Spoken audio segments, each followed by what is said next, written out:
Көздерін ашқан бұлақтың, сәулесі сөнбес шырақтың, жайқалып ана жүре бер, есігі сенсің жұмақтың деп.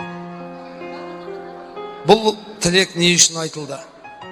Мына ардақты ағайындар, ананың табанның астында пейіштің кілті деген. Бірде екі дүниенің сардары болған ардақтыда асыл сүйікті пайғамбарымыз саллаллаху алейхи вассаламнан бір кісі сұрапты. Анамды мойныма салып Меккеге апардым, 3 рет апардым.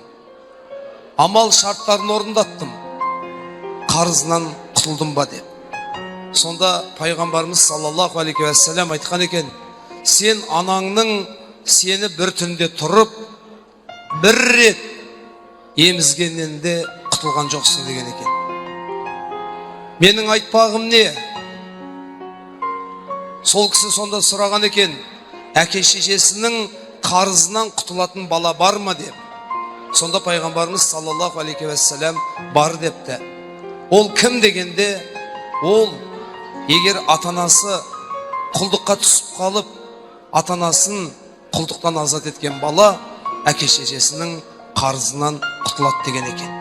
Менің айтпағым, әке шешелеріміз, біздің атаналарымыз құлдыққа түспей ақ қойсын. Одан қайта біз әке шешемізге өмір бақи қарыз болып жүре берейік. Бірде сол кісі сұраған екен: ананың не үшін табанның астында пейіштің кілті деп.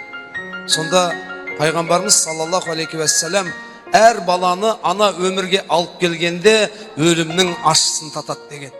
Яғни ананың өмір мен өлімнің арасында жаны тұрады екен. Әр баланы өмірге алып келгенде.